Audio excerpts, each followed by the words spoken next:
Bonjour à tous, mesdames, messieurs. Merci de votre fidélité à cette émission autour de l'info. Nous sommes là pour la livraison de ce mardi. Merci d'abord les sommaires. Des inondations ont envahi la capitale Kinshasa le samedi 19 octobre après une abondante pluie qui s'est abattue sur la ville. Des pertes en vies humaines, des maisons écroulées, des véhicules coulés dans les eaux, des routes détruites et même des câbles électriques emportés. Voilà le bilan de cette catastrophe naturelle. Quelles sont les causes et comment gérer et maîtriser les dégâts dus aux inondations? On en parle dans cette émission. La justice congolaise est malade. Il faut une thérapie de choc.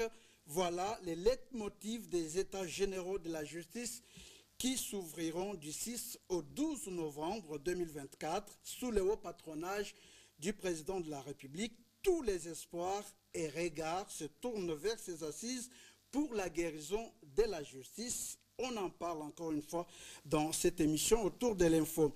À l'Assemblée nationale, le CREFDEL fait des révélations troublantes selon un article publié dans le journal La Prospérité.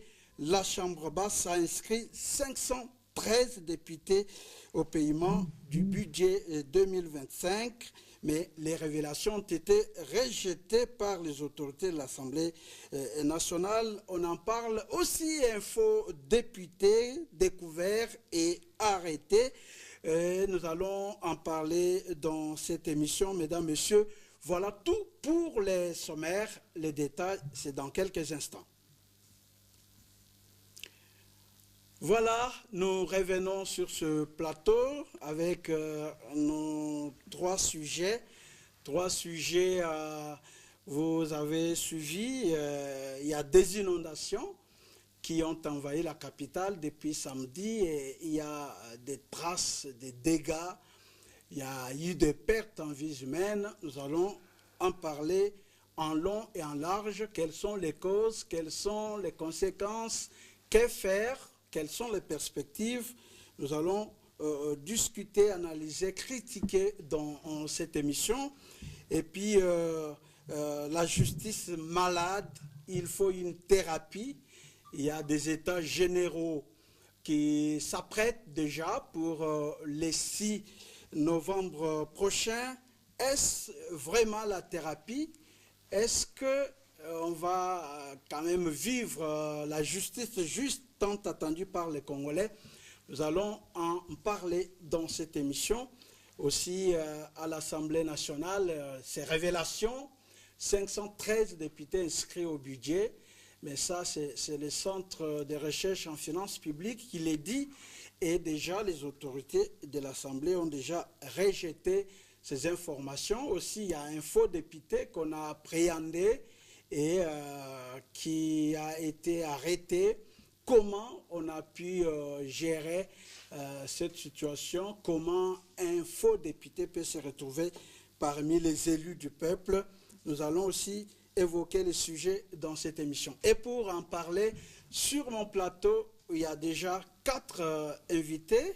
Et nous avons d'abord à ma gauche Teddy Foussi. Il est journaliste à congoprofond.net. Teddy, bonjour. Bonjour. Merci d'avoir accepté notre invitation. C'est moi qui vous remercie. À sa droite, nous avons notre habitué professeur Dadi Saleh. Prof, bonjour. Bonjour et bonjour à tous. Merci encore une fois d'être les nôtres ce matin. C'est un plaisir.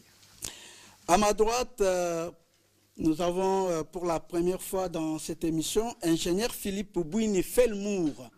Ingénieur, bonjour. Bonjour, merci. Merci d'avoir accepté notre invitation.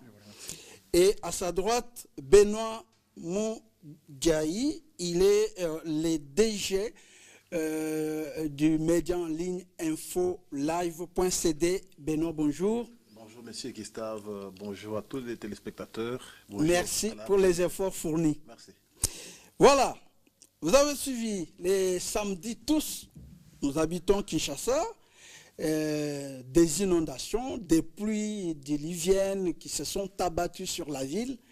Et La ville a été inondée, des quartiers entiers ont été dans des eaux. Il y a des maisons écroulées, il y a des pertes en vies humaines, il y a autant de dégâts. D'abord, avant de vous passer la parole, suivons d'abord ce reportage et puis on revient sur ce plateau.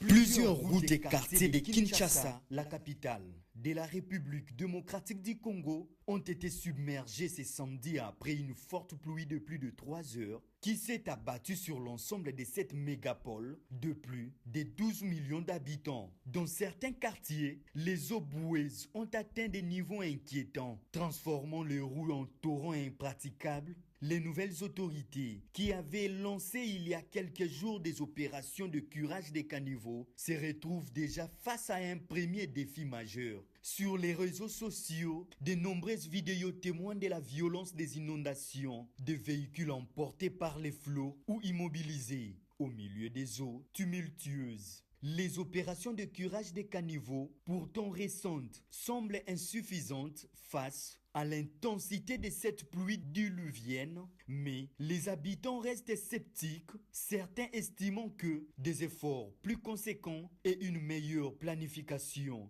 sont nécessaires pour réellement prévenir ces incidents récurrents. Voilà, nous revenons sur ce plateau. Vous avez suivi, vous avez vu comment ces inondations étaient le samedi, le dimanche. Alors, Teddy Fitou, je m'excuse d'avoir massacré votre nom. Teddy Fitou, j'ai dit, vous êtes journaliste à congoprofond.net. Votre réaction? Ce qui se passe ici n'est pas nouveau. Hein. Il arrive que dans d'autres États, par des catastrophes naturelles, qu'on arrive à avoir des inondations. La particularité de ce qui se passe en RDC, c'est qu'il y a 3 problèmes qui arrivent au même moment. Il y a un problème de planification. La ville n'a pas été conçue pour autant de personnes. On a quasiment débordé et le pouvoir public n'a pas pu prévenir ces genres de choses en construisant, soit en élargissant la ville ou en essayant de mettre en place un système pour les décharges publiques. Et ce qui fait que nos rivières, toutes les canalisations de la ville sont pratiquement bouchées.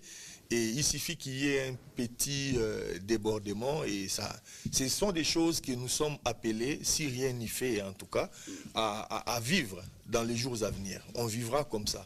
Les dangers, c'est qu'avec ces genres de choses, il puisse y avoir des épidémies qui s'abattra dans la ville.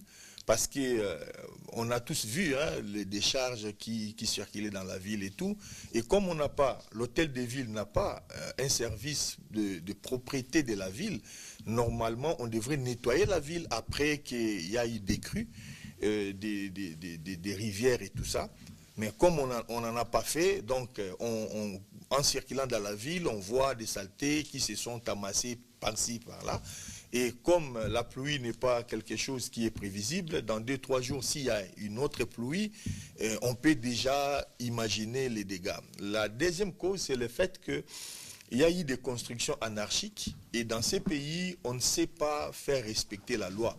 On ne les dira jamais assez. En tant que journalistes, nous écrivons, nous les dénonçons, mais il se trouve qu'il y a des gens qui se sont arrogés les droits de construire dans des endroits où ils ne devraient pas construire. Donc ils ont bouché sciemment les évacuations d'eau, ce qui fait qu'on aura ces problèmes. Si on veut résoudre ces problèmes, il faut que la loi passe. Il faut que les autorités arrivent à remettre les droits dans le sens de l'intérêt général. C'est-à-dire, s'il faut détruire certaines maisons, il faut les faire. S'il faut casser, il faut les casser. On n'a pas d'autre choix parce qu'on ne peut pas sacrifier une mégapole de 20 millions d'habitants pour satisfaire les appétits glottons de quelques-uns ou encore l'égoïsme de ceux qui pensent qu'ils peuvent s'arroger les droits de vie ou de mort sur l'ensemble de la population. Et le troisième problème, c'est le nouveau pouvoir qui est arrivé au niveau de la ville de Kinshasa, qui a fait beaucoup de communication, nous les félicitons pour ça, mais dans les faits, les gens commencent à douter. Et vous savez, en tant que professionnel, lorsque la population doute de vos capacités, ils ne suivent plus. Et dès que la population ne suit plus les instructions qui sont données, il y a vraiment une difficulté à pouvoir obtenir des résultats ensuite. Donc les gouverneurs, on ne l'accuse pas, mais c'est important qu'ils puissent s'élever et montrer aux Kinois que les projets Kinshasa et Zobonga ne sont pas que des slogans, c'est vraiment la réalité. Donc vous estimez que l'hôtel de ville n'est pas capable de pouvoir gérer cette situation? Non, je n'ai pas dit qu'il n'était pas capable, j'ai dit que ça donne l'impression, parce qu'en tant que journaliste, nous parlons avec la population. Et ce que nous disons sur les plateaux, c'est ce que la population nous rapporte. Il donne l'impression de ne pas être en mesure de faire ce qu'il a promis. Donc les doutes commencent à s'installer. Mais les doutes s'installent comment? À partir des catastrophes, vous avez suivi le ministre provincial du plan qui a évoqué 6 causes et puis qui a annoncé qu'il y a un plan de gestion de ces inondations. Le problème, ce n'est pas ce qui est dit par le tel ministre ou tel autre. Le problème, c'est ce qui est fait, ce que les gens constatent. Et le problème chez nous, il y a toujours un écart conséquent entre les discours qui sont faits à la longueur des journées et la réalité que vive la population. Donc nous parlons au nom de la population. Donc vous voulez que l'hôtel de ville fasse quoi au juste, M. Tedi? Kinshasa devrait être un grand chantier, c'est-à-dire 1 mois, 2 mois après l'installation d'un nouveau pouvoir, avant que ces pouvoirs n'arrivent, tout le monde décriait la gestion passée d'Ngobila. Donc c'était prévisible qu'en arrivant, il devrait trouver des situations catastrophiques. Donc fallait-il qu'il y ait mort d'homme, parce qu'il y a eu une personne qui est décédée au niveau des Kalamou, fallait-il qu'il y ait mort d'homme pour que les ministres du plan puissent nous expliquer qu'il y a un plan et tout? Pourquoi ne l'a-t-il pas fait au moment de la prise des fonctions? On doit être proactif. Nous sommes dans le gouvernement est là pour indiquer à la population ce qui doit être fait, comment ça doit être fait. Et nous, en tant que journalistes, en ce moment-là, nous allons relayer les informations qui sont données par les autorités publiques pour que tout le monde puisse prendre ses responsabilités. On ne va pas attendre qu'il y ait mort d'homme pour... Tedi Fitou, merci. On reviendra à vous. Benoît Moudjaï, voilà. Vous avez suivi, vous êtes d'accord avec Tedi Fitou, je crois? Oui, certainement, les questions sont connues. Elles ne sont plus à rechercher. Mais d'abord, je tiens à préciser aussi que ce que nous sommes en train de constater actuellement, les inondations à répétition, n'est pas seulement une question de la RDC seule, mais c'est presque l'humanité entière, le monde entier, qui est en train de subir ce cas des inondations. C'est un fait du réchauffement climatique, ce que nous connaîtrons désormais des situations tout à fait différentes de la manière dont nous les connaissions auparavant. Mais ici, la question, c'est que comment est-ce que nous nous préparons à affronter l'évolution de l'environnement, parce que la nature pèse sur nous et nous devons nous adapter aux évolutions qu'il y a avec la nature. Ailleurs, les gens s'organisent pour s'adapter aux évolutions qu'il y a, mais chez nous, même depuis les temps anciens jusqu'à présent, ce que l'on constate, c'est que l'absence de politiques adaptées à notre situation. Certainement, il y a eu des inondations, il y en a toujours eu, mais qu'est-ce que l'on fait par nos autorités? C'est là le vrai problème que nous indignons. Il se constate l'absence totale, d'abord, d'une politique d'urbanisation. Ça, c'est le premier problème. Deuxièmement, il y a absence d'une politique d'assainissement. En RDC et particulièrement à Kinshasa, on tâtonne. Chacun vient avec son slogan. Nous avons connu ici Kin Bopeto, maintenant c'est Kin Ekobonga, des concepts creux seulement pour piller le moyen que la population met à la disposition de nos autorités. Mais dans le fond, le travail ne suit pas pour impacter ou bien pour apporter des changements que nous attendons. J'ai suivi le gouverneur de la ville. Donc vous êtes contre les concepts? Je ne suis pas contre les concepts. Alors. Mais je suis pour les actions qui doivent suivre ces concepts. J'ai suivi le gouverneur de la ville dans une émission sur Télé 50. Il a réagi quand lui, à son tour, a suivi la clameur du public autour de tout ce qu'il y a eu comme inondation. Il dit que du moment où les décisions sont prises, il y a un temps que ça doit prendre pour arriver à leur réalisation. Mais ce qui est tout à fait faux, c'est un aveu d'impuissance. Vous savez, quand on s'est moqué à ce gouverneur du fait qu'il dort partout, moi je disais que non, c'est le fait des réseaux sociaux, les journalistes s'accrochent tout. Mais maintenant lorsqu'on constate que le sommeil, c'est jusqu'au niveau du travail. Je dis que quand on travaille trop, on peut somnoler. Je dis que maintenant, lorsqu'on constate sur le terrain, sur le plan pratique, que c'est même le sommeil qui accompagne, là c'est maintenant grave. C'est grave. Il faut que le gouverneur puisse se réveiller de son sommeil et comprendre que Kinshasa a besoin des actions urgentes, pragmatiques, et non pas à continuer à nous chanter Kinekobonga dans le futur. Alors que nous sommes dans le présent, nous voulons vivre le curage de carnivore. Ça ne demande pas de temps. Aussitôt, il y a eu inondation, les jours suivants, il faut déployer les engins, il faut déployer les hommes, le matériel, l'argent, les moyens. Ça y est là, au lieu que nous suivions seulement qu'autant de millions, c'était volatile. Donc si nous comprenons bien, même ce que le ministre du plan a dit, qu'il y a un plan, il faut attendre, si je vous ai bien suivi, selon le gouverneur, il faut attendre même 2 semaines Gustave, pour voir ces mesures-là s'appliquer, c'est ça? Nous allons revenir sur cette question-là, sur ces plateaux au cours de cette émission. Vous savez, nos autorités nous sommes habitués trop à des théories, à des plans bien élaborés. Mais la mise en application, c'est un problème. C'est un problème. D'accord. Alors, professeur Dadi Saleh, vous... professeur d'université, en tout cas spécialiste du Sud. Hein? Oui, tout à fait. Voilà. Et ce sont les inondations, je crois. Vous n'allez pas qualifier ça des situations du Sud, parce que j'ai vu des inondations à Dubaï, hein, d'une autre ampleur. J'ai vu des inondations en France et en RDC. Voilà. Comment vous avez réagi lorsque vous avez vu des inondations, des gens mourir, des maisons s'écrouler? Comment vous avez réagi? Bon, c'est d'abord, il faut le dire, c'est triste, tout naturellement. Mais pour ne pas répéter les co-débatteurs, il faut noter qu'il y a des causes effectivement lointaines, structurelles, et il y a des causes immédiates. Et il y a aussi des causes qui sont naturelles, catastrophes naturelles, mais il y a aussi des causes qui sont des causes humaines, exactement. C'est-à-dire que c'est en mettant tout cela ensemble qu'on peut se poser une réelle question.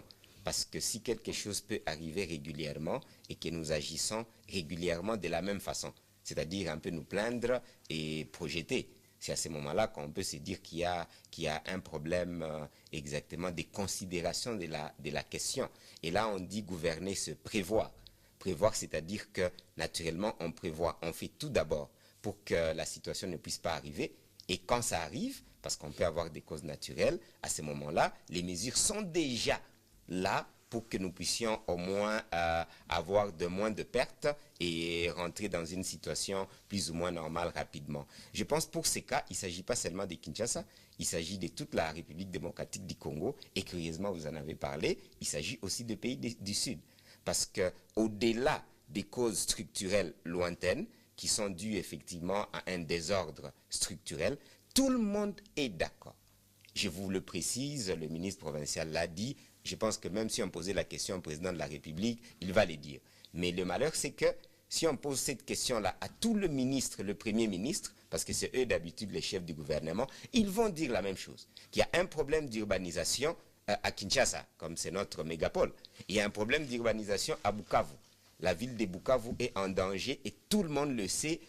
Toute la ville peut s'écrouler aussi facilement que ça d'ici 50, 100 ans, etc. Qui ne sait pas qu'il y a un problème d'urbanisation et effectivement un peu partout. Et maintenant, on se pose des questions. Si nous les savons tous, qu'est-ce que nous prenons comme mesure pour arriver à résoudre déjà ces problèmes d'urbanisation qui, du reste, fait en sorte que, quand bien même ça peut être une cause naturelle, c'est aggravé par la mauvaise urbanisation. Le ministre a été clair par rapport à ça. Qui ne sait pas qu'il y a un problème, par exemple, on jette des déchets et que les caniveaux sont bloqués, etc. et qu'il n'y a pas assez de moyens pour déboucher les caniveaux régulièrement, pour qu'il y ait moins de casse, même s'il y a inondation, il y a des pluies extraordinaires. Donc, c'est-à-dire que moi, je dois essayer de regarder le point où l'humain peut être capable de corriger. Et que si nous avons des premiers ministres, parce que là, je vais parler de premier ministre comme chef de gouvernement, depuis plus de 20 ans, 30 ans, et que ce problème est là, et apparemment, le problème ne se résout pas. Donc, nous devons être capables de pointer d'abord des responsabilités sur le plan structurel, sur le plan du long terme. Parce qu'on blague, on condamne, et que même les ministres nous disent la même chose, et que le Premier ministre, probablement, quand elle prendra la parole, elle va dire la même chose, mais en fin de compte, donc, il n'y a aucune responsabilité. Ça doit se passer ainsi, comme ça s'est passé à Dubaï, comme ça s'est passé un peu partout. On peut poser, par exemple, une question par rapport à la gestion de la crise. Quelqu'un peut nous dire quel est le budget, ça va, et les plans de gestion des crises que nous avons? Ah oui, c'est une question simple. Parce qu'il ne faut pas dire qu'il y a un plan, n'est-ce pas? Il faut montrer ce plan-là. Et qu'effectivement, comme ce plan est supposé aussi être connu par la population, exemple, la population qui doit faire des exercices pour ne pas, par exemple, cette question d'électricité, ok, ça c'est la SNEL. Tout le monde sait encore une fois qu'on a beaucoup de câbles électriques, j'ai perdu un neveu, ça va, qui est décédé, effectivement électrocuté ici à Kinshasa. Et beaucoup de gens ont perdu les leurs dans ce sens-là. Qui ne le sait pas? Mais nous voyons qu'il y a des câbles, matin, midi, qui ne le sait pas. Et ça continue. Donc je pense effectivement, il y a tellement une irresponsabilité globale, il y a un problème de conception même, ça va, de la résolution d'une société. D'habitude, j'ai dit, nous n'avons pas presque une nation. Ça va, on a laissé la responsabilité dans la rue. Parce que quand les responsables se plaignent, et pourtant ce sont les responsables qui doivent apporter des solutions à court, moyen et long terme, c'est ce qui m'inquiète un peu plus que tout ce que nous pouvons passer. Donc vous revenez, vous rejoignez Teddy Fitou, vous rejoignez aussi Benoît Moubiaï. Alors, ingénieur Philippe Bouini-Felmour, vous avez la parole, vous avez suivi. C'est une situation qui se répète. Donc, plus de 30 ans, on pleure toujours, on parle toujours, on est toujours en train de se plaindre et on enterre des morts. Votre réaction? Merci beaucoup, M. Gustave, à côté de la parole. Comme ont déclaré mes co-débatteurs, on ne peut pas arrêter les catastrophes naturelles. Ça, comme a dit le professeur, c'est une situation naturelle, mais il y a lieu de mettre en place une technologie appropriée pour faire face à ça. Tous, nous observons ces tableaux sombres des inondations, comme si les Congolais, tous en globalité, nous sommes impuissants face à ces réalités. Alors, on ne peut pas fermer la bouche par rapport à cette situation. Il est vrai que sous d'autres cieux, comme a dit le professeur, ils ont mis en place déjà des stratégies, comment prévenir, comment délimiter un peu ces dégâts des inondations. Récemment, je venais de la Chine avec ses deux grands fleuves, Yangtze et le fleuve jaune. En tout cas, les Chinois sont en train un peu d'évoluer pour faire face aux inondations que vous appelez même pluie diluvienne, et ils appellent torrent de montagne. Alors, il faut mettre en place une structure, parce que si nous ne faisons pas attention, les mois qui suivent, ou bien le mois à venir, on reviendra encore de la même cause, les mêmes effets. Alors, je me suis posé la question, est-ce que le gouverneur en ville, quand il a eu les pouvoirs, a-t-il trouvé ne fût-ce qu'un plan de catastrophe naturelle de sa ville? Ça, je me pose cette question-là. Est-ce que le gouverneur de la ville a-t-il visité les centres de télémesure par rapport au niveau d'eau de la capitale? Ce sont des choses... Les centres télémesure existent à Kinshasa? Ça, je ne sais pas. Parce qu'on devait jauger à chaque fois le niveau du fleuve, le niveau de début. Ça peut donner des alertes, attention. Et sous d'autres cieux, cette situation-là des inondations, on a structuré sur le plan communal, provincial. Même dans chaque rivière, nous, c'est Kinshasa, on doit en principe mettre même des chefs de rivière de Kalam, du nord au sud. Comment se comporte votre rivière? Comme dit le professeur, effectivement, il y a un problème de l'inconscience, et au niveau de la population, et au niveau de l'État. Parce que nous-mêmes, la population, nous jetons n'importe quoi, n'importe où, et les caniveaux sont bouchés. Et nous revenons encore en train de pleurnicher. Parce que les trois co-débatteurs n'ont pas responsabilisé la population, c'est beaucoup plus l'autorité. Effectivement, on se complète. Il y a l'incivisme de la population. Ça, il faut marteler. Alors, l'État doit agir en amont. Et non, l'État doit aussi également se pleurnicher comme la population. Non, l'État doit agir en amont. Sensibiliser la population pour votre bien-être. Il ne faut pas jeter les immondices à des caniveaux. Voilà les conséquences. Les rivières qui doivent alimenter le fleuve, les rivières sont bouchées. Et maintenant, par contre, le bassin du fleuve commence encore à alimenter les rivières. Ce qui fait qu'il fait le retour. Donc, le gouverneur de la ville a la responsabilité de mettre en place, dans le plus vite que possible, une brigade face aux inondations de sa ville. Mais voir dans quelle mesure... Il y a les services de la protection civile. Les services qui a été créé sur ordre du président de la République. Vous vous rappelez lorsqu'il y a eu ce qui s'est fait à Goma là souvent avec, comment on appelle, lorsqu'il y a eu éruption volcanique. Ouais. Le président de la République a instruit la création du service de protection civile dans toutes les provinces. Et même à Kinshasa, il y a les services de la protection civile qui gèrent les catastrophes naturelles. Vous dites bien, monsieur le journaliste, ouais. On a mis en place cette structure. Est-ce que les contrôles s'en suivent? Est-ce qu'on évalue cela? Est-ce qu'ils sont occupés d'abord? Ce sont des questions majeures qu'il faut également savoir. Mettre en place ce truc, c'est bien bon, mais est-ce qu'ils sont équipés? Est-ce qu'il y a un suivi? Est-ce qu'il y a le contrôle hebdomadaire face aux inondations? Qu'en est-il? Alors, on a les préoccupations. Voilà, j'annonce qu'il y a Chevalier Yonfoussi, qui est le DG de Baoba TV, qui nous a rejoint. Vous pouvez venir, monsieur Chevalier, vous faites partie de ce débat. Et donc... vous venez de ce côté,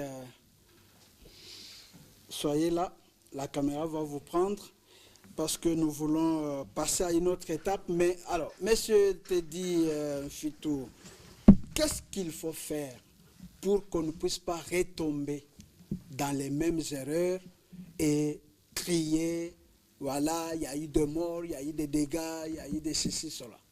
Que faire? Avant de répondre à votre question, je voulais répondre un peu ce que l'ingénieur a dit. Je suis d'accord sur ce qu'il a pu développer, sauf lorsqu'il dit qu'il y a l'incivisme au niveau de la population. On a les peuples qu'on a, et le rôle du pouvoir public, justement, c'est d'éduquer la population. Donc si notre peuple est incivique, entre guillemets, ça veut dire qu'il n'a pas été éduqué par les pouvoirs publics. Ailleurs, qu'est-ce que l'on fait? Lorsque vous jetez, par exemple, des saletés dans la rue, il y a l'amende, il y a une sanction. Et c'est par la sanction que les gens comprennent. Et c'est même des ressources pour l'État. En fait, les problèmes qu'il y a ici, en RDC, pour clôturer ces premiers dossiers, c'est que toutes les autorités, on parle des autorités provinciales, ils sont beaucoup plus focalisés sur les recettes qu'ils doivent avoir au niveau des DGRK et tout. Donc, tout le reste n'est plus leur problème. On a des sociétés dans cette ville, pour leurs activités commerciales, détruisent la rue. Vous voyez que ce sont les camions qui arrivent et au bout d'un moment, vous voyez qu'il y a des trous. Voilà, on connaît comment c'est arrivé, qui l'a fait. Mais ils ne sont jamais sanctionnés. Pourquoi? Parce qu'il y a tel qui connaît tel autre, qui parle avec telle autorité. Il suffit qu'on leur donne une enveloppe et puis c'est parti. Donc, à un moment donné, il faut qu'on dise les choses. Si nous sommes Congolais, si nous aimons ces pays, cette pluie, je pense que le professeur l'a dit, hein, une catastrophe naturelle, c'est dans le monde entier. Il faut voir maintenant comment ça se réalise ailleurs. Au bout de combien de temps, les choses reviennent dans l'ordre. Et pour nous, il y a des gens jusqu'à aujourd'hui qui ne peuvent pas rentrer dans leur maison parce qu'il y a des crues, mais voilà, il y a tous ceux qui ont perdu le peu qu'ils avaient. À qui vont-ils se référer? Ailleurs, il y a les assurances. Et lorsqu'il y a une catastrophe naturelle, après, vous devez aller voir les assureurs. Il y a les services, le ministère des Affaires sociales qui donnent des moyens. Il y a des gens qui n'avaient que ce qu'ils avaient et qui l'ont perdu. Donc, dire que c'est parce qu'ils sont inciviques qu'ils ont perdu ça, pour moi, je trouve que c'est une sorte de double peine pour des gens qui ont déjà très peu et qui ne bénéficient pas des apports normaux qu'ils devraient avoir du gouvernement. Je parle du gouvernement provincial, hein, je suis au niveau de la province, qui ne fait pas son boulot, il faut le dire. Ces gens, dire que Kinshasa est bien administré, c'est bien géré, c'est foutre de la gueule des gens. Tout le monde le sait que ce n'est pas le cas. Maintenant, qu'est-ce qu'il faut faire? Il faut que nos autorités soient d'abord mises devant leurs responsabilités. On doit remettre la sanction dans ces pays. Ailleurs, lorsque certaines personnes qui sont là, ils ne sont pas là parce qu'ils sont beaux, ils ne sont pas là parce qu'ils sont les plus intelligents d'entre tous. Ils sont là pour des raisons X ou Y. Ils sont investis d'un certain pouvoir. Ils sont obligés d'utiliser ces pouvoirs. S'ils ne peuvent pas le faire, qu'ils laissent la place à ceux qui pourront le faire. Démissionner n'est pas un mot sacré. Quelqu'un qui fait 2 jours et puis il est parti, on en a vu ailleurs. Donc il ne faut pas qu'on nous dise, il faut les laisser, quel temps on va les laisser? Et à ceux qui meurent, les Congolais qui n'ont que ces pays, en fait, parce que beaucoup de gens ne comprennent pas. La RDC, c'est un héritage commun. La ville de Kinshasa, pour nous qui sommes Kinois, c'est tout ce que nous avons. On n'a pas autre chose que cette capitale. Donc si les gens qui sont censés protéger cette capitale, nous donner la vie, donner du travail, ne peuvent pas le faire, il n'y a aucune raison pour qu'ils puissent être là. On ne va pas attendre que ces gens-là puissent faire 5 ans pour qu'on vienne réclamer. Dans l'entretemps, ils vont s'enrichir et il y aura des morts, il y aura... Ce qu'il faut faire, il faut les responsabiliser. À chaque fois qu'il y aura un problème, nous les dirons. Ils ne vont pas être contents parce que ce sont des gens qui n'aiment pas qu'on leur dise ce qu'ils font de mal. Mais on va quand même le faire parce que ça, c'est un bien public. Lorsqu'ils s'occupaient de leurs affaires privées, personne parmi nous ne venait parler de X ou Y. C'était leurs affaires privées, ils pouvaient les gérer comme bon leur semblait, ça ne posait aucun problème. Dès le moment où ils sont sur la place publique et qu'ils sont payés avec notre argent d'impôt, en ce moment-là, c'est normal qu'à chaque fois qu'il y a un problème, qu'on puisse leur demander des comptes. D'accord.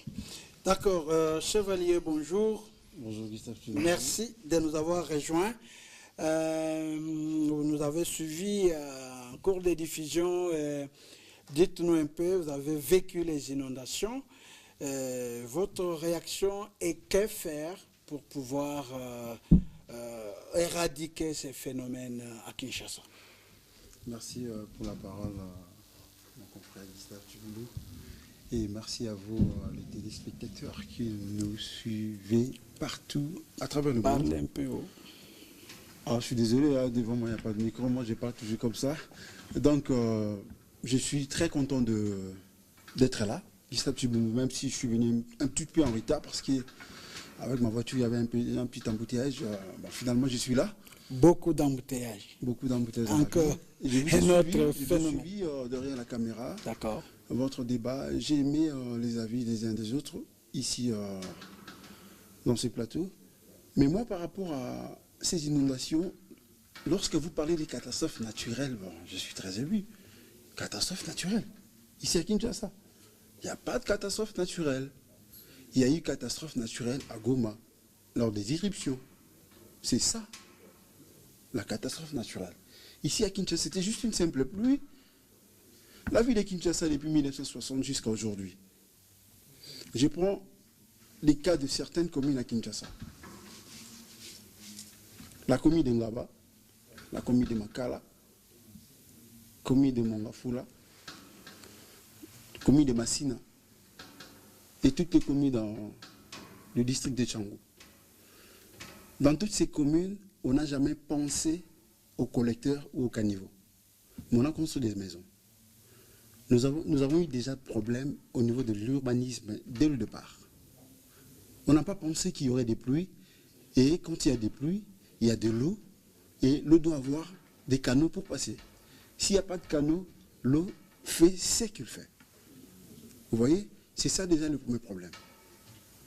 Le second problème, c'est vrai, bon, il n'y avait pas d'urbanisme dès le départ, la ville continue jusqu'à aujourd'hui.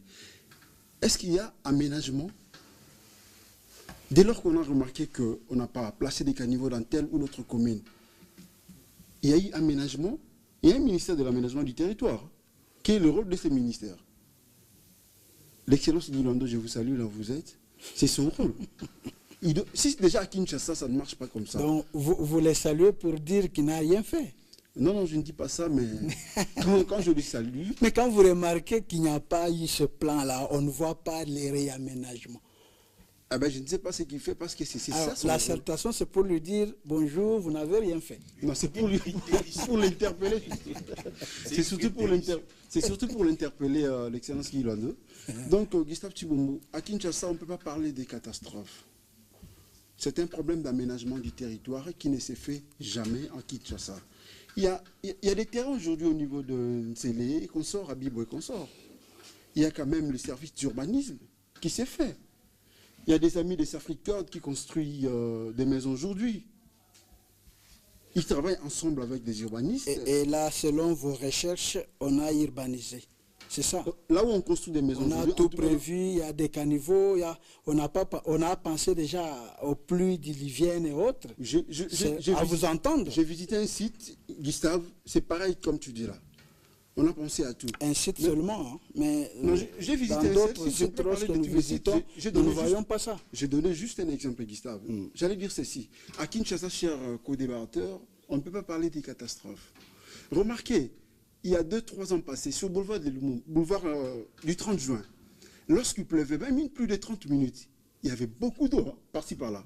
Mais depuis qu'on a commencé les services de curage, est-ce que vous voyez même une goutte sur le macadam? Il n'y en a plus. Il n'y en a plus, pourquoi? Je crois que c'est la même quantité d'eau qu'on a aujourd'hui qui était à l'époque.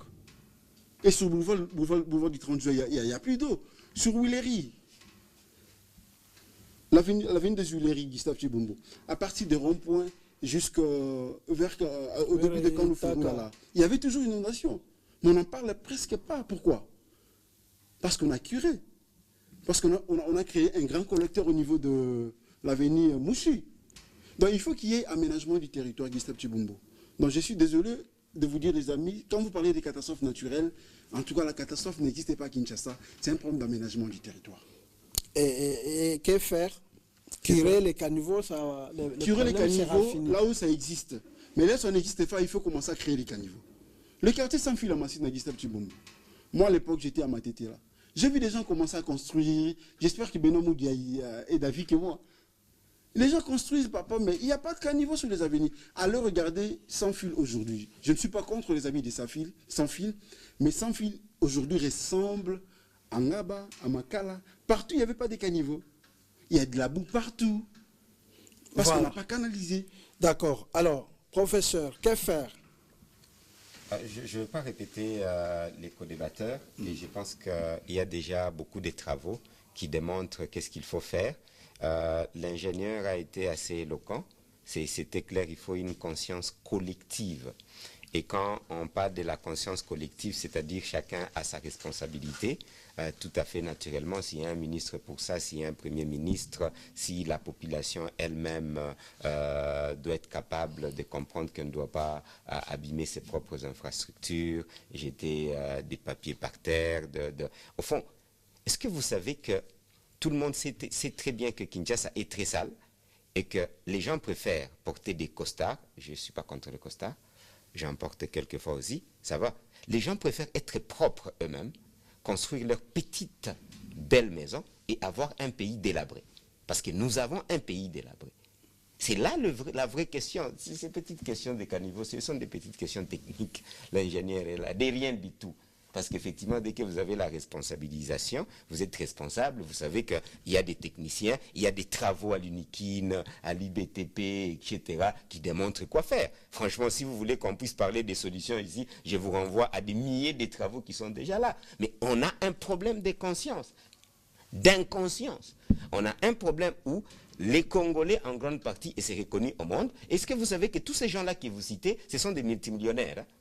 Ils sont propres eux-mêmes. Hein. Et parfois, ils ne savent même pas rouler avec leur belle voiture. Extraordinaire. Donc, la ville est sale et lui est propre. Le pays est sale et vous avez des gens qui vous habillent, qui sont habillés comme de petits princes matin, midi, soir. Non, exactement. Comme c'est dit, on ne peut pas donner à certaines personnes des champagnes et que le peuple, effectivement, n'a même pas de l'eau potable. C'est de ça qu'il s'agit. Quelle est la question budgétaire dans tout ça? Allez vérifier. Et les gens préfèrent effectivement avoir des jeeps où ils vont mettre des carburants comme pas possible. C'est-à-dire, effectivement, vous avez compris, les institutions consomment plus. Mais on n'investit pas dans les infrastructures. Comme je vous ai dit, il y a des problèmes lointains. Il y a des problèmes structurels. Résoudre le problème structurel n'est pas dans l'ADN du leadership congolais, jusqu'à preuve du contraire. C'est ça, c'est la raison pour laquelle nous parlons de notre philosophie Kujitegemea. Tomilu Kela Tuso Sangemo Situji Kebela. Où effectivement, nous demandons que le leadership congolais soit des wazalendo, soit des patriotes. Un patriote, il met le pays avant lui. Avant de construire ta maison, construis le pays, si tu as la responsabilité de la construction de la maison. Et vous savez, effectivement, on l'a vu avec certains gouverneurs, où certaines personnes ont dit « Mboko eko bongate ». Tout le monde le sait. Mais celui-là, on devait le mettre en prison. On ne l'a pas mis en prison, il est resté gouverneur. On a des gens, effectivement, qui vous pillent matin, midi, soir. Les gens jettent des papiers et ils trouvent que c'est normal.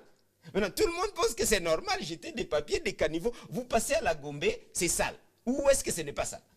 Au fond, à plus de 90%, Kinshasa est plus que sale.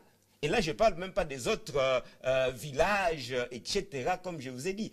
Quand je vous ai parlé de Bukavu, c'est une de villes chères en République démocratique du Congo. Bukavu est assis sur une catastrophe naturelle que tout le monde sait, à cause de l'urbanisation et des catastrophes aussi qui existent. Ok, on ne va pas faire le débat avec notre ami par rapport aux catastrophes naturelles, mais ça existe de toutes les façons. Si ça n'existait pas, ce n'est pas ça le débat aujourd'hui, n'est-ce pas? Et tout ce qui arrive, Bukavu dans 50 ans peut disparaître. On peut commencer à voir des maisons en train de s'écrouler. Mais que fait Kinshasa? Que fait effectivement la gestion? Non, tout le monde continue à construire. Ils ont quelqu'un à piller de l'argent, ou bien on ne sait pas il a l'argent où. Parce que franchement, quand vous voyez des gens construire construire des maisons de 200 000 $, 300 000 $, et ils ont des salaires de 2 000 $, et la vie que certaines autorités, ou bien toutes les autorités, excusez-moi les mots, parce que ça me fait très mal. Parce qu'on cherche des causes très loin.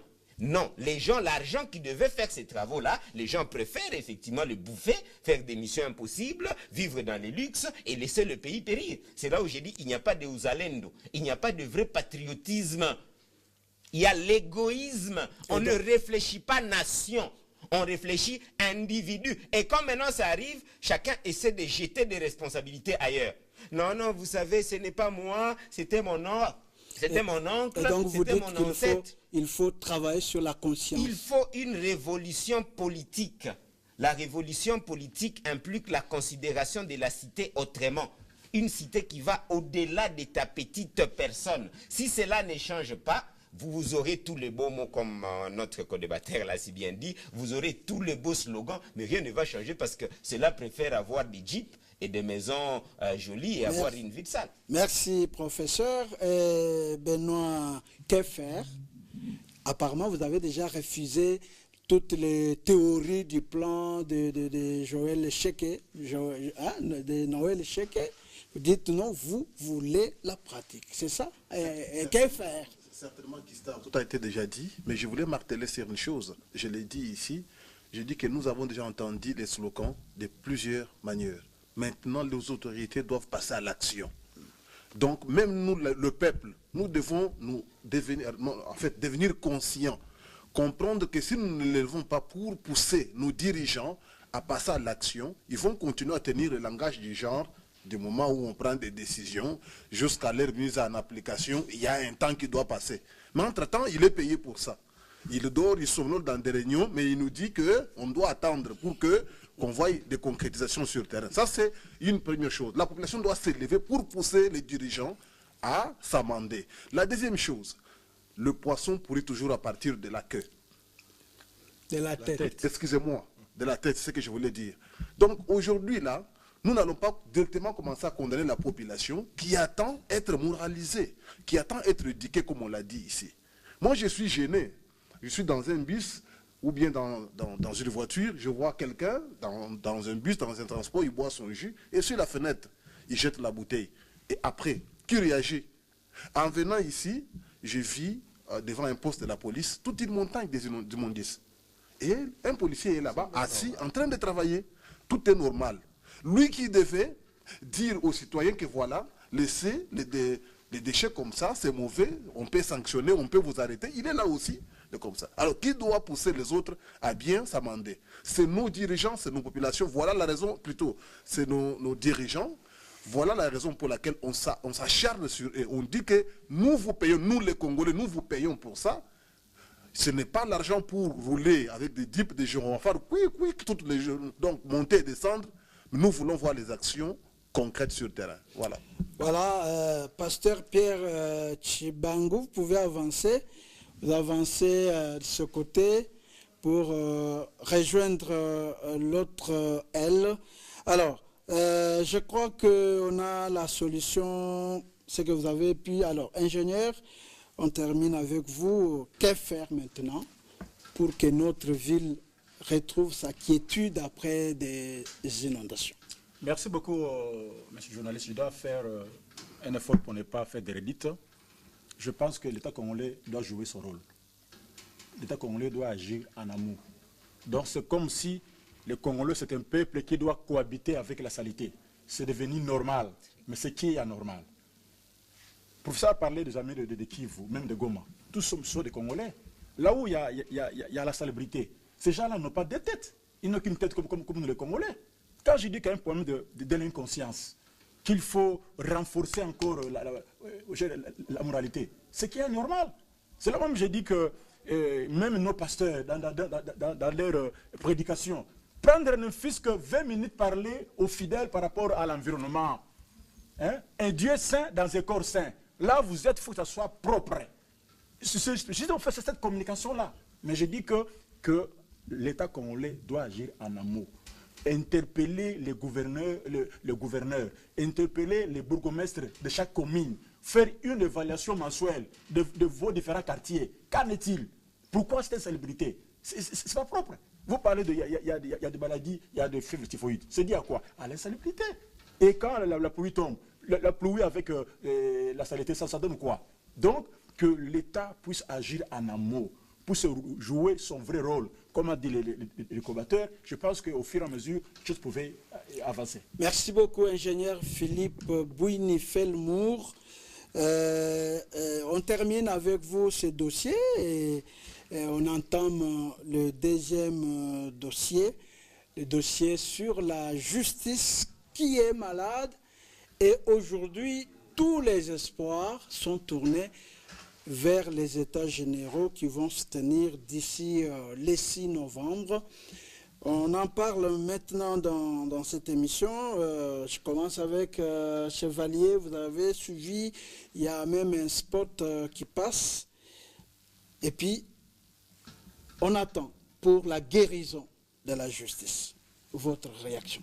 La guérison, merci d'avoir Gustave. La guérison de la justice ne se fera pas dans un forum de 6 jours ou même de mois. C'est un travail de longue haleine. Il faut que tout le monde mette la main dans la pâte, tout en commençant par le chef de l'État. J'applaudis l'excellence Moutamba pour ses actions. Mais je peux dire qu'il est allé un peu vite en besogne. Pourquoi? Parce que avant de commencer à attaquer directement le juge, les magistrats, il devait d'abord voir les problèmes à sa source. Bon, qu'à cela ne tienne. Vous pensez qu'il n'a pas vu les problèmes à la source? Parce que depuis qu'il est là, il a initié les consultations populaires. Lui a voulu, je ne suis pas son avocat, mais il a voulu commencer par écouter, vivre, voir de près, entendre ce que les gens... Parce que la justice est rendue au nom du peuple, n'est-ce pas?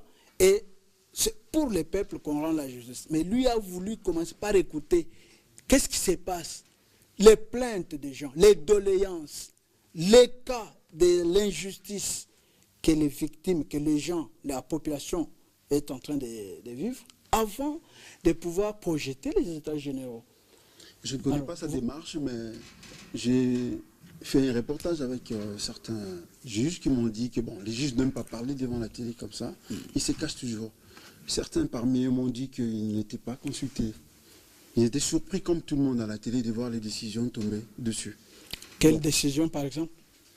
Bon, le fait, bon, je ne maîtrise pas ça, je ne maîtrise pas vraiment ces domaines-là, je ne suis pas juriste, tout en étant journaliste. Ils m'ont dit qu'ils n'étaient pas consultés par le ministre, mais ils ont vu des décisions tomber sur leur table comme ça. C'est ça l'information. Et puis Gustave, je reviens dans mon idée de départ. Les problèmes de justice, en tout cas, il faut que tout le monde soit conscient. Dans quel sens?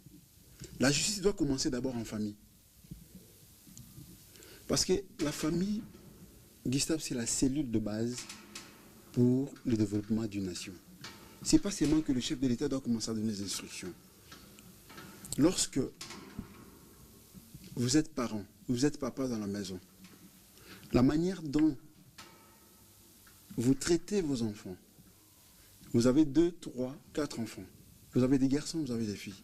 Lorsque vous manifestez de l'injustice vis-à-vis soit des garçons, soit des filles, et les enfants qui voient cela, ils vont grandir comment? Les enfants ne font que copier tout ce qu'ils voient. Si déjà au niveau de la maison Gustave Tshibombo, l'enfant a grandi avec cet esprit en regardant, en voyant auprès de son papa ou de sa maman l'injustice. L'enfant, quand il sortira, quand il grandira, il va grandir avec ça, il va commencer à appliquer cela. Sur le plan social, de manière générale, il faut qu'il y ait encore de la conscience. C'est-à-dire, je prends l'exemple, je suis à bord d'un taxibus, à bord d'un taxi, par exemple. Le gouverneur a fixé le prix des transports. La ligne, par exemple, de Rond-Point-Willery à la gare centrale, c'est à 1500 francs congolais. Moi, je viens. Je connais le prix, c'est 1500 francs congolais. Mais à l'heure de pointe, les taximens me demandent 3000 francs. Ce que fait ces taximens-là, selon toi, Gustave, c'est un acte. Comment peut-on qualifier cet acte-là? Je change. Je viens dans un restaurant. C'est vrai, les restaurants, c'est un point où chaque fois, bon, c'est un point de commerce. Normalement, le monsieur qui garde le restaurant doit payer des taxes. Il sait qu'il doit payer des taxes. Chaque fin du mois, il génère de l'argent, mais il ne donne pas les IPR, les impôts. Mais dans sa conscience, il sait que je devais payer quelque chose, mais il ne fait pas. Ce monsieur-là est en train de violer ou de vivre convenablement. Oui, mais ce sont là les maladies de la justice qu'on est en train de parler. Alors, non, mais vous êtes allé loin. Attends, le temps aussi nous presse. Mais le temps presse, mais il faut rentrer. Vos exemples, je ne suis pas contre, mais ils sont loin de ce qui doit se faire, loin de ce qui doit se dire. Je ne sais pas, quand on parle de la justice, c'est au parquet. Hein? Non, mais on n'a pas dit ça. La justice est malade dans sa globalité. Voilà. Le président de la République l'a dit. L'a reconnu. Les autres, même ceux qui ont les bâtons de la justice, reconnaissent que notre justice est malade.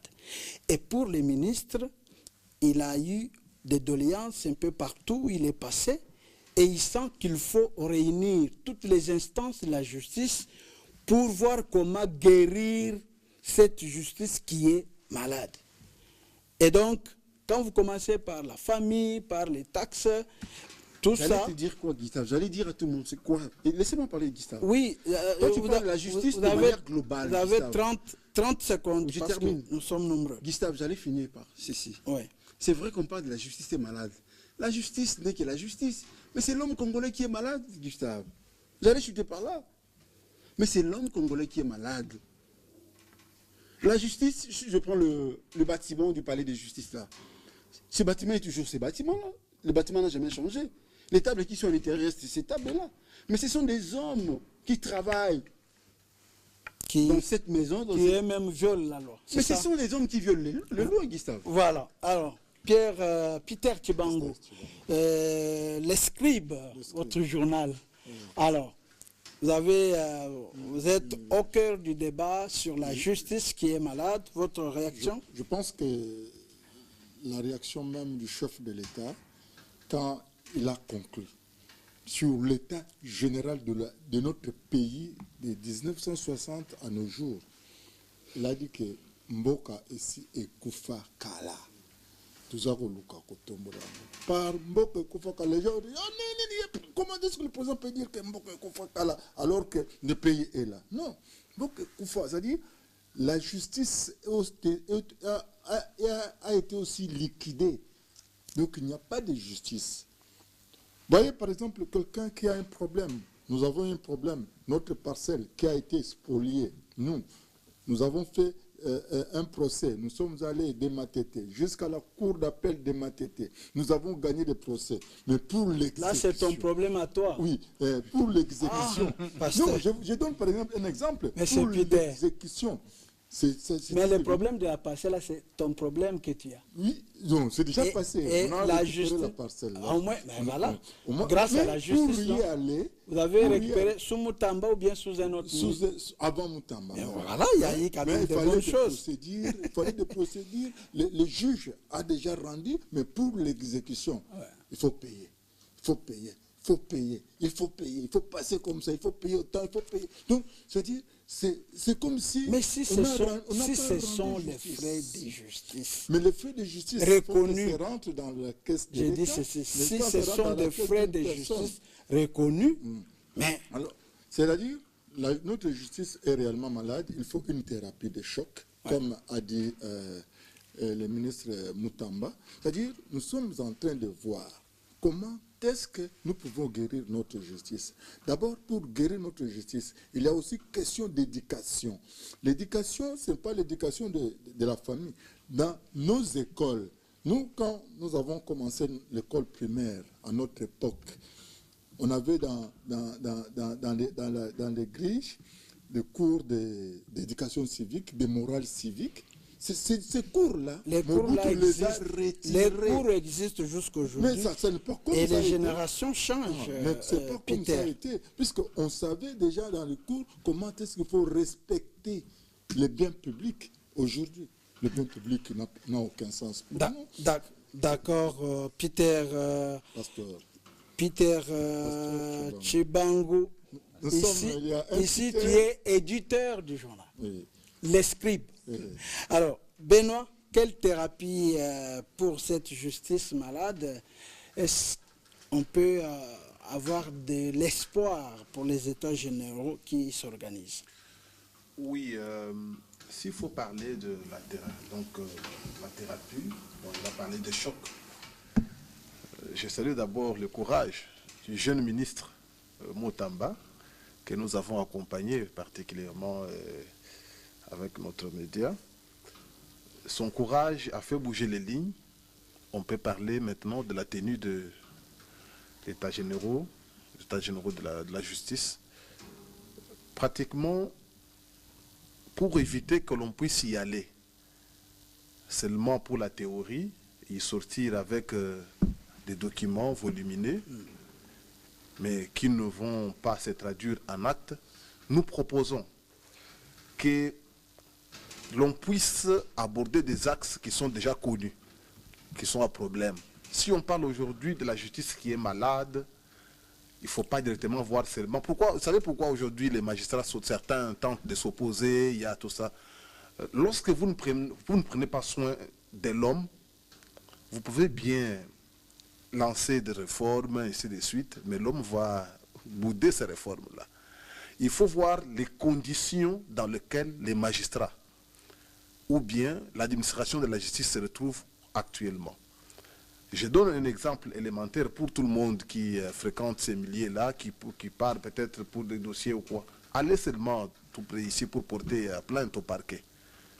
Pour seulement qu'un officier, un OPJ prenne un bout de papier.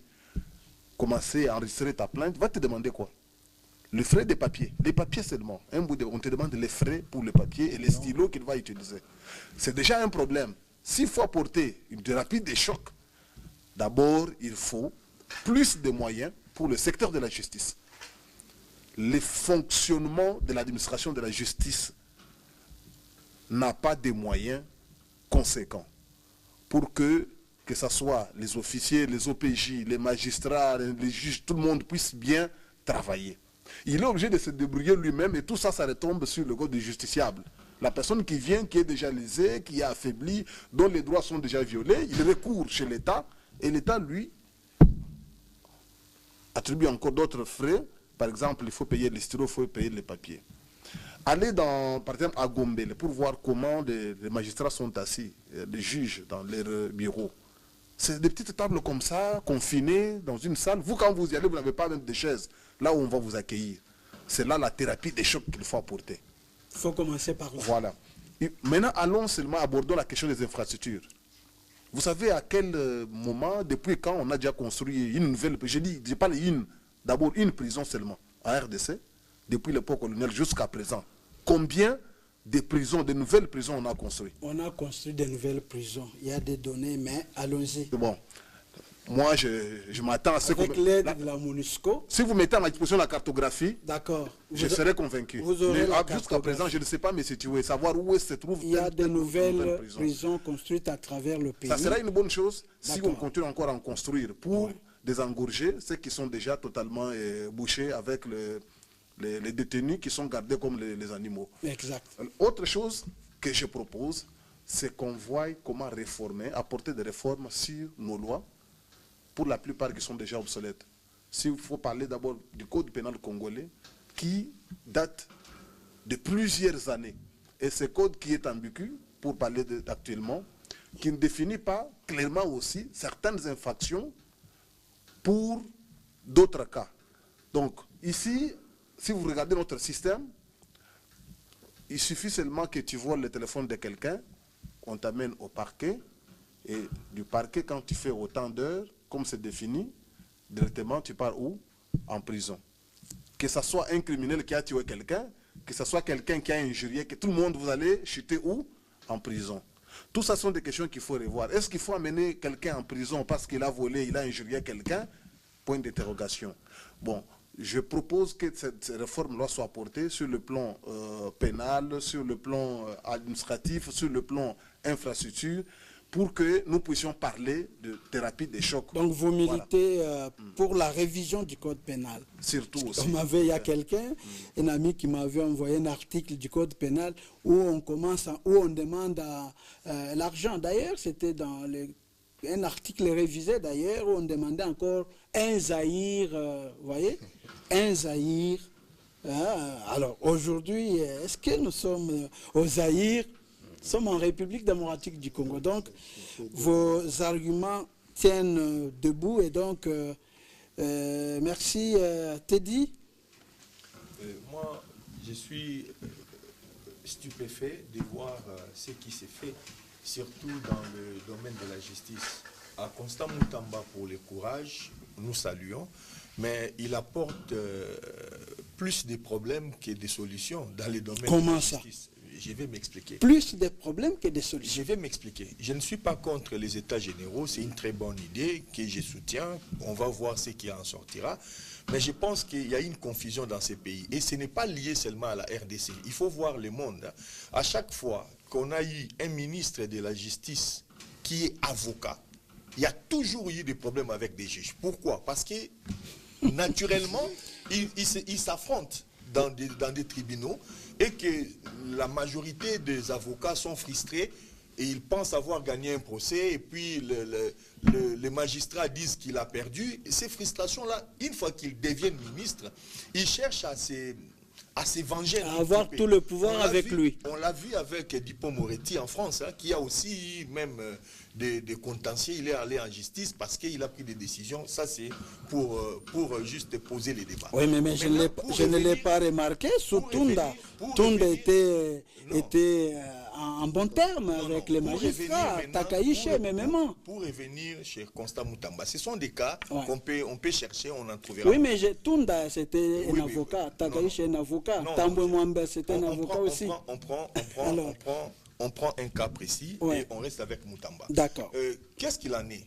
Ce n'est pas Moutamba qui doit rendre justice dans ces pays. Ça, c'est une grave confusion. On l'a vu quand il est parti à Kisangani, où il dit « J'ai eu tel mémo pour l'argent qui a été versé. Là, vous êtes arrêté, je pars avec vous. » Son rôle, c'est de permettre à l'administration de la justice congolaise de bien fonctionner. Il n'a pas les dons d'ubiquité pour se retrouver partout. Ce n'est pas lui qui va aller arrêter quelqu'un à Chikapa. Il faut qu'il arrive à permettre à l'administration, donc il est obligé de bien avancer avec les magistrats. De donner des moyens. Il est obligé. Il n'a pas de choix. Lorsqu'il va par exemple à la prison de Makala, il fallait désengorger. Quel est le message qui est compris? Moi je parle en tant que... je suis chercheur, hein, je suis journaliste, mais je suis chercheur et écrivain. Donc j'essaye de voir le message qui est renvoyé à la société. On dit parce qu'il n'y a pas de place, on doit mettre les gens dehors. Parmi ces gens-là, il y a beaucoup, et je les félicite pour ça, il y a beaucoup qui n'avaient pas raison d'être dans la prison. Et ils ont fait beaucoup trop de temps pour rien. Mais il y a aussi des criminels. Lorsqu'on dit, il y a le chef de l'État, je pense, qui a demandé à ce qu'il y ait des procès publics pour le Koulouna et tout ça. Il y a une résurgence d'insécurité dans la capitale. Une partie, on n'a pas encore toutes les données, mais on nous laisse entendre qu'il y a certains bandits qui étaient relâchés, qui commencent un peu à faire n'importe quoi.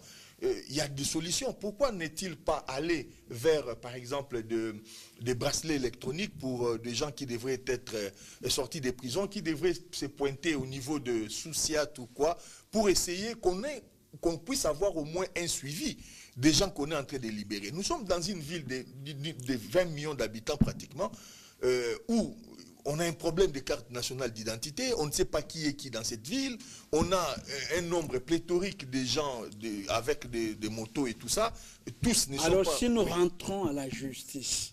Non, ce que j'ai dit, à voir avec la justice, ça veut dire que si on ne fait pas les choses... Moutamba, je me répète encore, je ne suis pas son avocat, mais vous savez qu'en libérant, il ne libère pas seul, ce n'est même pas lui qui libère, c'est un rapport qu'on lui donne par des magistrats. Parce que tous ceux qui sont envoyés en prison, il y a toujours un magistrat qui les a envoyés. Et pour sortir, c'est le magistrat là qui donne le rapport et qui dit ceux-là peuvent être libérés. D'accord. Je vais donner un exemple d'un pays que je fréquente un tout petit peu. Quand vous arrivez aux États-Unis, la première des choses qui vous frappe, par exemple, ce n'est pas seulement les routes, les immeubles et tout ça, c'est que vous allez remarquer, même dans dans une petite contrée, dans un petit quartier, il y a un très grand bâtiment de justice. Ça veut dire que tout ce que vous faites dans ces pays-là peut vous ramener au tribunal. Donc ça vous donne quand même une idée que la justice n'est pas un enfant pauvre, c'est pas quelque chose qu'on... Voilà, il y a aussi le problème de... La loi qui prime. Non, pas forcément la loi.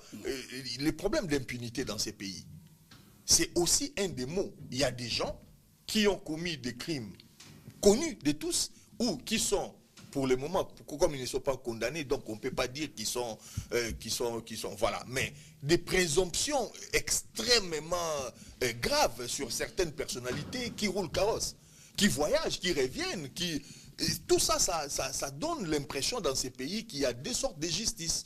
Et on ne peut pas parler des états généraux de la justice, dire qu'on veut avoir une justice équitable dans un pays où il y a des intouchables. Mais Moutamba dit que la période des intouchables est finie. C'est à cela qu'il lutte. Alors, ingénieur, un mot sur la justice avant de clôturer les chapitres avec le professeur. Merci beaucoup, M. Gustave. Oh, la justice de mon pays, vraiment.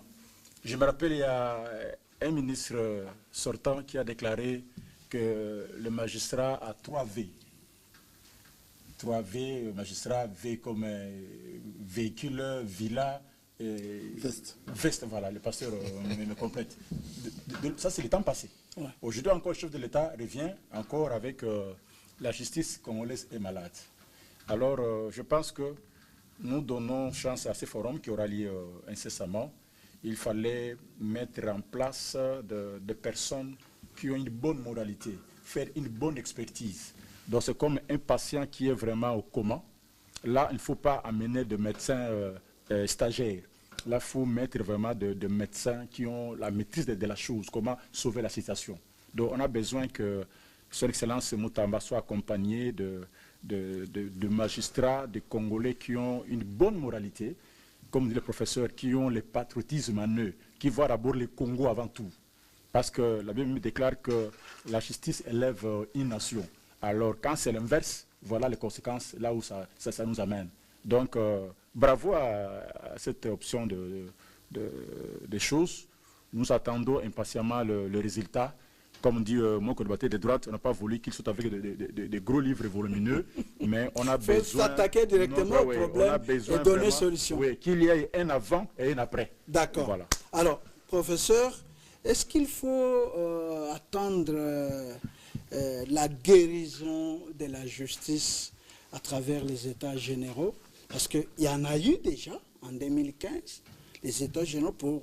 Quelques participants qui ont été à ces assises-là, ils disent que tout pour la solution, pour une justice juste, a été dit et se trouve dans ce bouquin-là, avec tout ce qu'il y a comme résolution. Est-ce qu'il faut encore des États généraux ou il faut révisiter simplement les États généraux de 2015 au lieu d'aller encore loin avec d'autres idées qui viennent encore s'ajouter sur les idées de 2015. Oui, 9 ans après, la même question se pose. Donc on peut reposer encore la question. Donc les assises sont importantes. Si la justice n'est pas malade, alors 9 ans après, alors il faut dire que félicitations. Non, si, quel que soit ce qui est écrit comme notre co-débatteur l'a dit, on constate que la justice est encore malade et ça tout le monde est d'accord. Encore une fois, eh bien, donc on peut encore s'asseoir pour essayer de trouver de thérapies, des chocs comme on les dit. Mais parfois, je me pose des questions en écoutant, qu'est-ce que les Congolais veulent?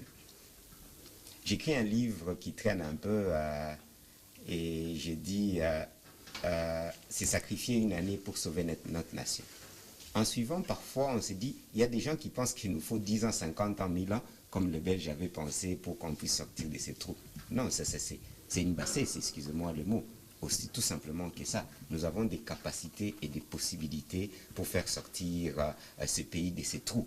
Et comme on a dit, la justice élève une nation. Eh bien, écoutez, c'est une question importante qu'il faut traiter et que les gens veulent traiter. Ben, où est le problème?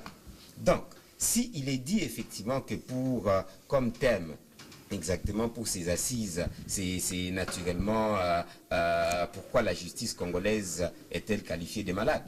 Et puis, sous question, quelle thérapie face à cette maladie? Si vous ne voulez pas de thérapie, vous voulez les avoir où?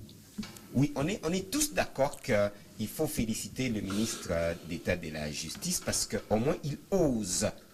Cette maladie est là, partout. Et qu'il ne faut pas seulement dire qu'il est en conflit avec les magistrats. J'ai suivi mon co-débatteur, c'est tout à fait normal. Des chocs des idées jaillit la lumière et il faut bien comprendre qu'une plaie, ça va, qui pue déjà, c'est-à-dire la grande maladie, ben, quand il faut soigner cette plaie-là, ça fait très mal. Donc il y aura des confrontations, il faut pas prendre ça négativement, ça va. Bien sûr, il y a des bonnes et des mauvaises raisons, mais la justice est malade. Et pourtant, nous avons des responsables de la justice, contrairement un peu... à certaines choses, le numéro 1 de la justice, c'est le chef de l'État, qui est le magistrat suprême, n'est-ce pas? Et le numéro 1 dans l'exécutif, c'est le ministre. Ce ne sont pas les magistrats, ce ne sont pas les juges. Il y a séparation des pouvoirs, pouvoir législatif, pouvoir exécutif et pouvoir judiciaire. Mais du côté du pouvoir exécutif, et c'est le seul pouvoir pour l'exécutif, ça va. Le numéro 1 de la justice, c'est le ministre d'État de la justice. Ce n'est ni le magistrat, ni tout le corps en termes de justice. C'est lui, effectivement, qui dirige la justice, et c'est lui-là. Et je pense qu'il y a des confusions, comme je pense les journalistes l'ont si bien dit, cultivons effectivement le fait d'avoir vraiment de l'information pour avancer. Je pense que les ministres n'ont pas le droit d'arrêter qui que ce soit, et les ministres, à ma connaissance, n'ont arrêté personne. Parce que ça, c'était vraiment important de le dire. Hein. Si les ministres auraient arrêté quelqu'un, je pense que lui-même devait être arrêté. Donc je pense que mon co-débatteur devait bien savoir que les ministres n'ont arrêté personne. Il y a effectivement des magistrats, des juges, les ministres n'ont libéré personne. Il y a des procédures, effectivement, pour ça, des commissions qui existent, qui sont dirigées par des magistrats, par les corps comme il se doit. Je pense, je suis encore passé ici à la télé, ici, je pense, l'avoir dit. Mais écoutez, si quelqu'un de la justice pense que le ministre de l'État viole la loi, comme lui-même l'a dit, mais il faut vite l'arrêter, il faut vite demander qu'on le traduise en justice. Mais jusque-là, il n'y a aucun magistrat qui s'est saisi du dossier, mon cher co-débatteur. Sinon, ça serait des magistrats peureux. Alors, ils ne valent pas la peine d'être des magistrats. Je suis très désolé. Parce que les magistrats doivent se saisir, s'autosaisir même. C'est de leur droit. Ils doivent même s'autosaisir des cas. Chers magistrats, s'il vous plaît, si le ministre a violé la loi, saisissez-vous directement et traduisez-lui en justice. Jusque-là, le ministre lui-même les a mis en question. Il a dit, ben, si j'ai violé une loi, traduisez-moi en justice. Alors, si les magistrats sont peureux, alors là, je suis désolé, c'est-à-dire qu'on n'a pas de magistrats. Voilà. Donc, c'est un peu pour tourner rapidement pour dire que la thérapie des chocs qu'il faut, pour moi, ne doit pas aller loin. Nous avons une justice malade parce que nous avons trop copié de blanc. Parmi les sources de la justice, nous avons notre culture. Je suis un Mouzalendo, comme je vous ai dit. Je suis un panafricaniste. Et je me pose des questions. Pourquoi est-ce qu'on ne puisse pas, par exemple, dans Simon Kimbangu, pour faire notre justice? Pourquoi est-ce qu'on ne puisse pas de nos villages? Et qu'effectivement, je suis désolé, si malheureusement on invite encore une fois ces mêmes magistrats pleins qui seront là, ces mêmes vieux-là qui ont tué cette justice, malheureusement, c'est ceux qui risquent encore d'être invités dans ces débats. J'ai dit, Excellence, Monsieur le Ministre et cher Président de la République, Excellence, n'invitez pas trop ces gens-là, invitez toute autre personne, invitez les Ouazalènes qui sont au front pour venir arranger cette justice. Pourquoi? Parce que ces gens-là qui ont volé, qui ont pillé, qui ne veulent pas que la justice puisse changer, elle est malade, mais eux ne veulent pas que ça puisse changer. Vous pensez que la maladie est où? La maladie est partout. Voilà, si on invite ces mêmes personnes, on n'aura pas en pratique de vraies solutions. On a fini, il ne nous reste que 2 minutes et j'accorde 30 secondes à chacun pour qu'on puisse bien clôturer notre débat. Teddy, Fitou, oui, un mot pour... Je reviens, ce n'était pas le sujet, hein, mais comme on a 30 secondes, on va essayer... 30 secondes. Voilà, je vais répondre au professeur. La première des choses, c'est que oui, effectivement, c'est le ministre Constant qui l'a dit, hein, et ça, c'est des faits. À Kisangani, vous pouvez vérifier. C'est lié à l'argent donné, où les Ougandais ont versé l'argent pour indemniser et tout ça. Vous pouvez vérifier, ce sont des faits. Donc, ce n'est pas des élucubrations. Deuxièmement, concernant les conflits avec les magistrats et tout, il y a le Conseil supérieur de la magistrature. Ce n'était pas le sujet du débat, donc je n'ai pas voulu entrer sur les explications. Lorsque j'ai dit qu'il est obligé de coopérer avec la justice, ce n'est pas pour dire qu'il ne fait pas bien son travail. C'est juste que lorsque deux instances qui doivent apporter les changements sont en antimonie. On les voit. On a vu au niveau du palais du peuple, ils se jettent des colibés, le ministre qui répond. Ça donne l'impression, moi je me mets à la place de la population, que ces gens-là ne s'entendent pas. Or, s'ils ne s'entendaient pas au niveau des institutions, qu'allons faire ceux qui sont au bas de l'échelle? Donc, l'obligation, c'est lui. Il a l'exécutif, c'est lui qui doit imposer la politique décidée par le gouvernement pour la justice du Congo. Donc il est obligé d'avoir de bonnes relations et non afficher, c'est pas seulement lui, hein, même les magistrats le font aussi, afficher un désaccord et ça ne donne pas une bonne impression pour le pays. Chevalier. Rapidement, Gustave, vous avez 20 secondes. Oui, d'accord. En fait, on parle de la justice. Justice, moi je vais vous signaler, je vais vous dire ici, même tous ceux qui nous suivent, le problème de la justice est résidé dans l'homme. Il faut d'abord réparer l'homme. Benoît Moudiaï l'a très bien dit. Les magistrats aujourd'hui touchent combien? Je prends un exemple rapidement. Gilles Alunguette avec l'IGF. L'IGF a existé depuis longtemps. Mais dans une émission, je l'ai suivi, il a dit quoi? Je suis allé voir le chef de l'État. Le chef m'a demandé, que peux-tu faire dans ces secteurs? La réponse de Gilles Alunguette, c'était comment? Chef, il faut bien payer mes agents. S'ils sont bien payés, ils feront bien le travail. Donc si les magistrats sont bien payés... Pour clôturer rapidement. Rapidement, parce que le temps est fini. Les réalisateurs et même des les juges sont mal payés. Pourquoi? Ouais. On a parlé de l'assainissement ici à Kinshasa. Ici à Kinshasa, il existe un centre d'enfouissement. En passant. Ces centres ont été spoliés par qui, Gustave? Par le juge, le magistrat et quelques généraux. Voilà. Ce qui est grave. Mais parce qu'ils sont mal payés. Ah, Benoît. Tout doit se résumer en action concrète et pragmatique. J'invite le gouverneur de la ville de Kinshasa de se réveiller de son sommeil. Nous sommes sur le dossier de la justice. Voilà. Je dis que c'est ma conclusion. Nous sommes sur le dossier de la justice. J'ajoute aussi, je dis que après les états généraux de la justice, les actions doivent suivre. Et on doit quitter l'étape de théorie pour être trop pragmatique. Peter Chibango. Alors, un mot seulement. Je crois que pour la justice, ce que je demande, il ne faut pas qu'on prenne quelqu'un directement de l'Amigo à la prison. On doit créer. J'ai entendu mon ami dire qu'il y a aux États-Unis, il y a des maisons de justice. Vous n'avez que 30 secondes. Il nous faut aussi qu'on puisse construire dans presque toutes les communes des maisons d'arrêt où on place les gens là-bas en attendant d'être jugés. D'accord. Ingénieur, on termine avec vous. Merci rapidement. Rapidement, je dirais que nos situations ne sont pas fatales. Les Congolais sont capables de trouver une solution à leur propre situation. D'accord. Merci beaucoup, mesdames, messieurs. Merci à vous tous qui nous avez suivis. Merci à nos invités, Teddy Fitou, professeur Dadi Salé, Chevalier Lyon Foussi, Peter Chibangu, Philippe Bouini-Felmour et Benoît Moudiaï d'avoir été les nôtres sur ce plateau autour de l'info. C'est fini pour aujourd'hui. La suite le jeudi prochain. Au revoir.